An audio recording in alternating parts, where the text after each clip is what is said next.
almost everyone I ever talked to says two things about it. One, it's amazing. And two, you legit feel like you're gonna have a heart attack. With this particular supplement, folks were hospitalized and required liver transplants. You guys, the liver is one of the most regeneratable organs in the human body. And you can lose like half of your shit and still grow it back without a transplant. So if we're talking transplants, this stuff is as liver toxic as it gets. Hey guys, Dr. Mike here for RP Strength, and there are supplements and drugs that were previously released that were so dangerous. Even almost every single one, if not every single hardcore, high-risk drug user stopped using them. Because there's dangerous drugs like Tren is really bad for you, for example. Halo is another steroid that's really bad for you, and it's got tons of side effects. These drugs we're going to talk about today are a whole level beyond that, of when even the skeezy guy at the gym that's done every steroid for his whole life is like, oh, you're taking that? I wouldn't take that. The first is Cardarine, otherwise known as GW501516. Scott, that sounds like a family drug I want to take. Something with a nice long technical name. Cardarine, otherwise known as Endurabol. It's a PPAR agonist. And what it does is it's kind of an exercise mimetic to some extent. It was marketed for fat loss and endurance. And in mice, it had excellent effects. It increased the fraction of oxidative fibers, and it increased running times and the super famous exercise mimetic result. And you would think like, okay, cool. This is like a wonder drug for athletes. Why don't athletes use it? Because in the multi-site 104-week rat and mouse carcinogenicity trials, it ended up displaying tumor creation at all sorts of places in the body. So let me phrase this very clearly. This drug in mice and rats, which have 90 to 92% of the same DNA as humans, caused tumors to form everywhere from long-term exposure. Now you guys know why people don't use this drug. It's not approved for human use, and users said that it worked fine, but when people found out that it caused a shitload of cancer in laboratory animals under very well-controlled conditions, pretty much everyone stopped using it. I don't know a single person that uses Cardarine anymore. There are no doubt some people out there that do, but even the hardcore community that would use kind of anything, when they found out about these cancer trials, pretty much everyone just put down the drug and never used it again. Though you can still buy it on the internet, believe it or not. Next is a very controversial drug you might have heard of before. It is known as 2,4-dinitrophenol, aka DNP. It is technically an explosive, which is kind of neat, and is used in industrial agriculture, which is also kind of neat. It is not sold for human use or approved for human use. It is literally just an industrial chemical. But because it is an industrial chemical, you can actually acquire it relatively easily because just nobody thinks you're going to be eating it, because you'd have to be insane to do that. You can also go to Home Depot, buy a bunch of cleaning products and eat those. Do not do that. That's a very bad idea. Now, DNP is what's called a mitochondrial uncoupler.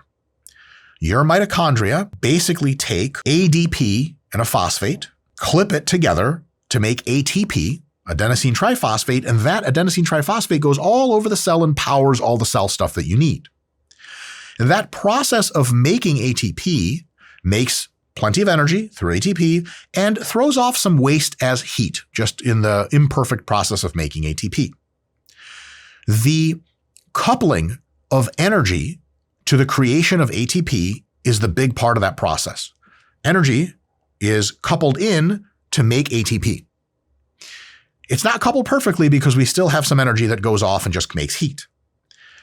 DNP is an uncoupler, which means the more DNP you take, the more your mitochondria keep churning and the less ATP they put out.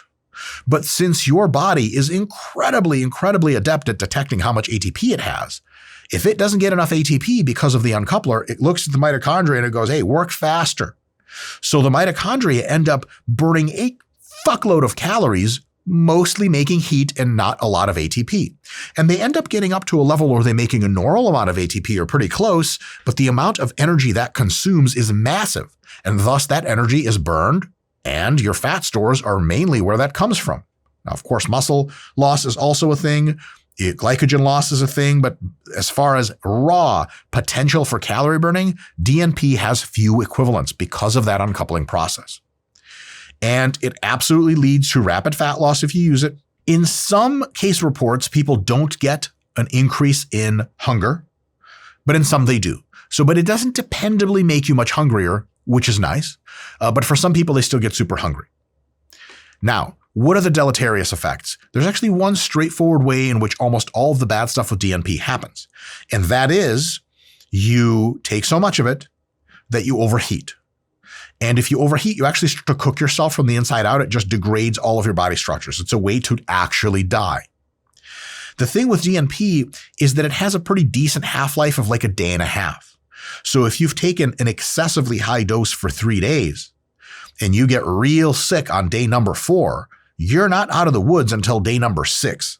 And if you don't get to the hospital and get put in an ice bath for 24 hours to cool your dumb ass down because of what you did, you have a very high risk of death if you go way overboard on the dosage, which typically occurs in that like 1,000 milligram plus range per day. But remember, if you take 1,000 mgs per day for a few days, for a day you feel okay. The next day you feel really tired and very hot. And the day after that, if you take it again, you could be like really hyperthermic, and that causes actually delirium and makes you have a fever-like state. So your probability of assessing that, oh, it's the DNP that caused this, and of getting very, very rapid medical care so you don't fry your brain out of your skull is now much lower because you're making really bad decisions at that point. This is a real big problem, so much so that DNP has killed numerous people, not hundreds of thousands or some shit like that, but the odd death here and there. For some reason, oftentimes, Scott, in the UK, in the fitness clubbing scene, like, oh, I've got to get in shape for a rave coming up. I've got the Cream Room in London, Liverpool. Cream Room. Yeah. What happens there? Yeah. Well, you know. P-Diddy parties. And so these folks will take 1,000 mgs of DNP every day for 7 days. You can potentially lose like 4 pounds of fat per week doing that if you don't croak or get such a high fever that if the doctors manage to bring it down, your intelligence is permanently lower for the rest of your life because you fried a bunch of your brain out. Bad deal. Very, very bad deal. Even so, that's not approved for human use, banned in every sport federation. The thing with DNP in the real world community of drug derelicts that use risky drugs is nuanced. The people that use DNP at 600 milligrams plus, 1,000 milligrams plus are very few and far between. They're just the people that did something stupid and then paid often with their lives. There is a group of people that will use DNP in the 50 to 100 milligram per day range for several weeks on end. They absolutely get an enhanced fat burning effect. So there are people that still use DNP. Again, if you take 50 to 100 milligrams of DNP, the probability that you're going to croak from excess heat is almost zero. If you take 1,000 milligrams of DNP, the probability you croak from too much heat is much closer to 100 than it is to zero. So there is a dose dependency here. And as a person who is trying to give you guys the real deal on how the real seedy drug world actually works, I'm not going to tell you nobody uses DNP. That is a fucking lie. I will not lie to you today in the last 30 seconds. I have a huge dick. See? Totally straight face. Real talk, people do use this, but they use it at 1/10 of the dose at which it kills you. Still risky as fuck. Here's one of the reasons it's risky.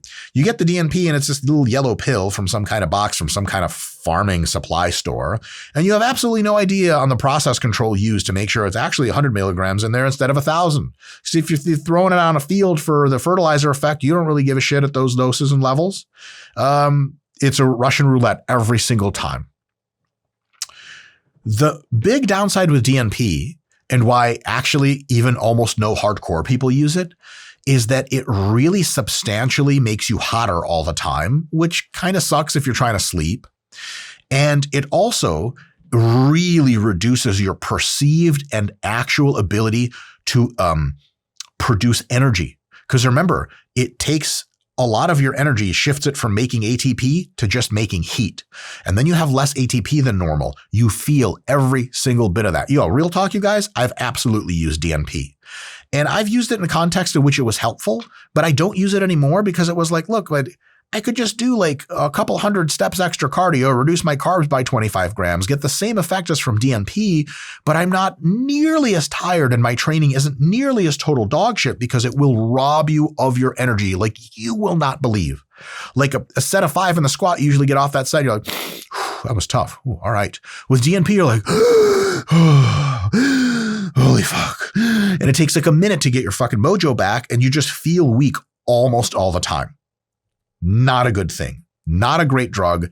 Is just really not fit for purpose for that exact effect. There are way better fat loss and weight loss drugs out now, even better exercise mimetics out now. DMP is not something to fuck with, mostly because it can kill you and kills people all the time. And even if it doesn't kill you, it just really like a calorie deficit is a much better way to get to the thing with less energy reduction, 100%.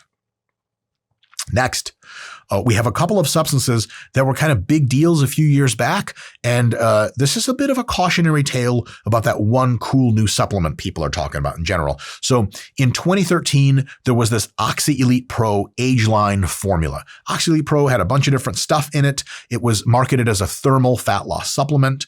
And what it did was supposed to do is help you with energy and help you, increase your calorie burning, decrease your weight, and potentiate fat loss, all of which it did fairly well. The problem is that some of the stuff they put in there caused a severe outbreak of hepatitis and liver failure. Okay, let me put this into perspective. If you take like 100 milligrams of oxandrolone, aka Anavar, for like 6 weeks, there is a good probability your liver values will go up a little bit and probably nothing else will happen. In extreme cases, they can go really off the charts, but it's very unlikely. And that's a very high dose for a very solid duration. When you're talking about acute hepatitis, inflammation of the liver, and acute liver failure, we're talking about orders of magnitude more liver damage than even regular oral steroids give you. This is not oral steroid liver damage. This is holy shit, I'm in the hospital after taking this pill for a few weeks. What the fuck is wrong with me? And the doctors are like, you don't really have like a liver anymore so much. Like it's there. I mean, the space for it is still there. Hey, you got plenty of free real estate where your liver used to be. All right, I'll be down in ICU if you ever need me, right? Typical doctor, bedtime, bedside manner. There was a huge recall, tons of investigation, and there was lots of people that had injured livers, right? Especially folks who were in the military taking these pills to kind of go. And a lot of these folks ended up in the hospital. This is a really, really, really big deal.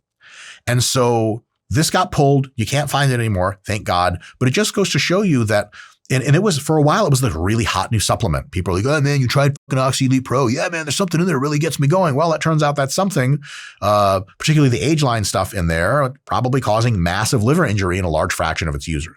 So anytime someone's got that new cool super supplement, let a few other people use it for a while before you jump in on the new trend, because it could fuck you up. And we don't just have one story of this, we have two, because usnic acid was in a product called LipoKinetix. Scott, who comes up with these amazing fucking terms? I want to take something called LipoKinetix. I want my fat to get moving in an electrical way or some shit like that. It was in a few other products as well. And it is a natural product. Okay, check this out. So natural doesn't mean shit as far as keeping you safe. Lesson number one. And it has uncoupling properties at high doses. So it works in a DNP-like manner. But while DNP isn't particularly liver toxic, it just kills you by frying you to death, this shit was severely hepatotoxic, severely toxic to the liver. There were reports of fulminant liver failure, which I don't know what that is, and I didn't even Google it, but it sounds bad, Scott, when some shit has like a name before it, like it's real bad? Like it's not just liver failure, it's like a kind of liver failure, like you're doing some fucking time in the hospital. Here's the really trippy part, guys. With this particular supplement, folks were hospitalized and required liver transplants. You guys, the liver is one of the most regeneratable organs in the human body. And you can lose like half of your shit and still grow it back without a transplant. So if we're talking transplants, this stuff is as liver toxic as it gets. It was never an approved drug. The FDA warned people about it, but some people were like YOLO and whatever.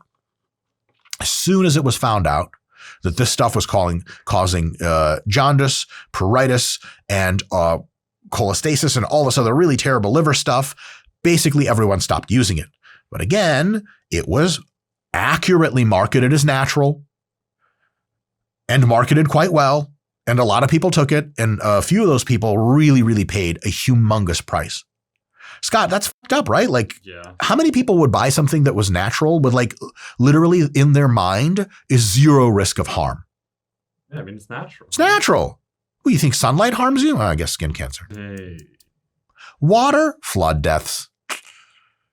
Squirrels, rabies. Berries, poison berries in the forest. Sex, you're an old man. Scott, you've lived a really good life. You are, at this following time, involved in coitus with a young, attractive female. And Scott, she likes you back. Not for your money, for status. And as soon as you have the nut of your life with her on top of her, you have the world's quickest cardiac death and just croak right there. Is there a better way to go out? No, that's perfect. It sounds like a great way to go. Bye. Will she have trauma after that, maybe? Worth it. She just has to throw your corpse off her body and continue with her day. I'm sure she'll be fine. She tries it a couple times. You're not moving. She's like, I'm not dying under a dead guy. In any case, at least you wouldn't have died from taking LipoKinetix and getting your liver fried out. So real talk, if it's natural, that doesn't mean shit. And if it's this hot new thing people are taking and it's branded all cool, make sure you do your due diligence before realizing that the shit in there hasn't been tested on humans and it's all a bad time. Now, if you want to have an also bad time, you could try DMAA, also known as 1,3-dimethylamine, or otherwise also known as methylhexanamine. Chemists are real people too. So DMAA is like a super stimulant. And it was used as an ingredient in the occasional stimulant. It was actually originally marketed as Forthane as a nasal decongestant in the mid-20th century. But it later appeared in pre-workouts known as Jacked 3D. Scott, are you familiar with Jacked 3D? Sure am. Every bro in the broosphere has heard whispers. The wind just flutters over the rocks and it's like Jacked 3D. And you're like, what? Jacked 3D? That's a real thing. And there's two kinds of Jacked 3D. There's the DMAA Jacked 3D, which everyone loved. And there's the not DMAA Jacked 3D, which everyone was like, why are we still taking Jacked 3D? It is an indirect sympathomimetic stimulant, similar to caffeine. And it absolutely caused massive boosts in focus, massive boosts in aggression if you would like to release it, massive performance boost, even thermogenesis. This is legit. This supplement worked like crazy. Just think super caffeine or almost meth. Not so chemically unrelated to meth, interestingly enough. Unfortunately, it caused way disproportionate levels of high blood pressure, aka hypertension, vasoconstriction, and caused its fair share of cardiovascular events, myocardial infarction, aka heart attack, and stroke. The FDA ruled it illegal in dietary supplements, and their supplements are considered adulterated when it is present. It's illegal in most modern countries. Now, here's the interesting part. What did users say when they were taking it? Basically, they loved it. DMAA makes caffeine look like child's play. And if you have a hard leg workout to get through, Jacked 3D was going to get you through that leg workout and then another person's leg workout. Then they would catch you in the fucking weight room eating weights or some shit like that. I mean, it is cyborg fuel, this stuff. The problem is every now and again, it causes heart attacks and strokes at a way higher rate than caffeine dose per dose, which means it's one hell of a dice roll. So today, do people still use it? Some people still do hunt it down for fun and use it every now and again, but most people avoid it because, gee whiz, I just throw the headphones in, turn on the heavy metal, have regular caffeine, and my workout goes just fine. I don't need to exactly think I'm dying. And here's the interesting thing. More than a handful of folks died from or had and survived cardiac episodes, heart attacks, strokes from this drug. And you would think, man, the shit really snuck up on people, but it didn't. Scott, you ever take DMAA before? No. Almost everyone I ever talked to says two things about it. One, it's amazing. And two, you legit feel like you're going to have a heart attack. Sounds fun. Sounds fun. So if you feel like you're going to have a heart attack with something, the lesson here is probably stay the fuck away from it, because heart attacks tend to be really, really bad for training. Because after you have a heart attack, you get back from the hospital, you're like, hey, doc, what am I allowed to do? They're like, cardiac rehab for the next 6 months, and maybe you can be a normal person someday. Not some shit you want to deal with. So DMAA, fun for some who like really crazy stimulants, but again, very, very risky. Few more of these. We have methasterone, but most people don't call it that. They call it Superdrol. And Superdrol was sold as like a supplement in the 2000s, though it's really just an oral steroid, and a very strong oral steroid. Causes radical strength gain, causes radical muscle mass gain. Unfortunately, it causes severe cholestatic liver injury. Well described in multiple case reports. Now look, half these case reports just people who just have shitty genetics for the shit or took way too much of it without a break. But the other half are normal people that thought they were okay, took it, and had a really, really bad time. The thing is, some people still take Superdrol every now and again to get that real last-ditch effort to get their steroid cycle to do what they want. But most people, even very hardcore people, and almost every pro bodybuilder and pro powerlifter, just uses other stuff like Tren and Halo and D-Ball and Anadrol that's like a category degree safer than Superdrol. So it's still around every now and again, but is one of those things. It's not this situation where it's for sure going to kill you. It absolutely is not good for your liver, but some people respond worse and better to it. It's just that it's one of these things that the risk profile to benefit profile, there's so many other drugs that most people take that do a better job at that profile that it's really just not a good idea to go to Superdrol. But is Superdrol as dangerous as some of these other ones? Like the whole, like, let's say the OxyELITE stuff or the LipoKinetix? No, not even close. And it sure shit doesn't cause cancer all over your body if you take it for a few weeks, but it's absolutely not ideal. A very similar compound, and our next compound on the list, is Methyl-TREN, also called metrobolone, but nobody calls it that. It's Methyl-TREN is what you call it. And it seems like it's a methylated form of tren. I don't think that's actually exactly what it is, but it sure sounds like it. And it absolutely has the effects that you would think it does.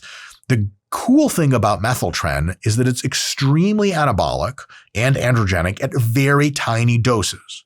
The problem for it is that it is really, really nasty as far as liver toxicity and really nasty as far as psychological effects. It will fuck up your life. Nobody has fun on Methyl-TREN. It's something some powerlifters will take like the morning of their meet so that by the third deadlift, they're like putting indentations into the metal bar with their fucking minds. That's the kind of stuff. It's not something you want to be on for an extended period of time. So generally speaking, most people don't use Methyl-TREN. There's other stuff that's just much more straightforward to use that causes lots of muscle growth and strength gains. And if they do, they use it for like a day or a few days leading in to a big powerlifting meet or something like that. And in bodybuilding circles, it's almost unheard of because like, why do you need to get that juicy? What effect is that going to have on your physique? The trade-offs are absolutely not worth it. So Methyl-TREN is something that like some people use, again, often in powerlifting, strength sport circles, sometimes in strongman on occasion. A very acute dosing for one day of the actual competition day. If you use this regularly for weeks and weeks, you're probably going to have a bad time, but your liver will hate you even more. And lastly is Ramonabant, aka marketed as Acomplia. This, you guys hear me talk at other times, I call semaglutide and tirzepatide and retatrutide modern weight loss drugs. That is to distinguish them from non-modern, older weight loss drugs, and there's a huge category of those. Most of them were flubs in one way or another. They weren't as effective. You took them for a few months, they were effective, and after a few months, they were not effective. They lost their power, or they ran into some health trouble kind of stuff. And Acomplia was absolutely one of these things. It's a suspended/withdrawn medication in the EU. You're not allowed to take it anymore. It is a CB1 receptor antagonist, and it works on the endocannabinoid system. And what it basically does is it reduces your appetite substantially. You will notice that if you agonize the cannabinoid system, like smoking that shit, you get two things, mostly. Hungry and elated in mood. The antagonist, at least this specific CB1 antagonist, made you way less hungry, which was kind of cool. And that's why it actually led to some really good weight loss data in the trials. The problem is that it also did the inverse thing with mood and caused severe adverse psychiatric effects, namely depression, anxiety, and as a signal for unaliving yourself, which apparently we're not allowed to say that word on YouTube, right, Scott? Correct. How bad was it? Right? Well, there was a citation that showed that the fraction of psychiatric disorder presentation taking this drug was double that of placebo. Usually when drugs have psychiatric downsides, it's a fraction of that. This is real serious stuff. And so you actually can't really get this anywhere, nor do you want it, because you're going to have a bad time by definition if you have this.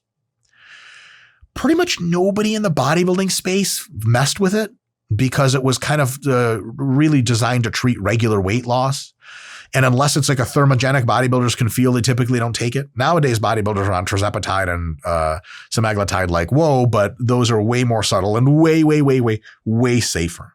And so a lot of people still wish that we had a CB1 modulator that was safe. It's just not around, but pretty much nobody takes this stuff. It's not really produced and there's not really a black market for it. So that's for the best.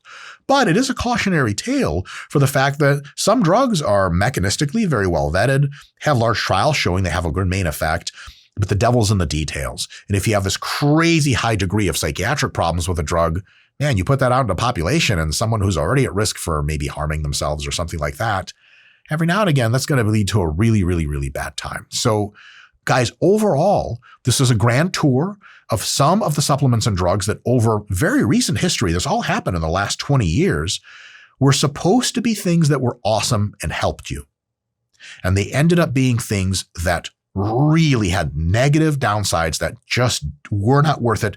And in most cases, even for the most hardcore people that regularly shoot bathtub-tren manufactured in China, even for them, almost all the drugs on this list were just no-go. And some of them, like DNP, were a go in very nuanced, very contextual circles at very tiny doses compared to what's actually bad for you. What this tells us isn't that drugs are bad. It doesn't even tell us that artificial things are bad, because one of the worst ones here was a natural substance. What it tells us is before you go putting stuff into your bodies that you see advertised or some pro is taking it or you saw it in some peptide shop, do your due diligence.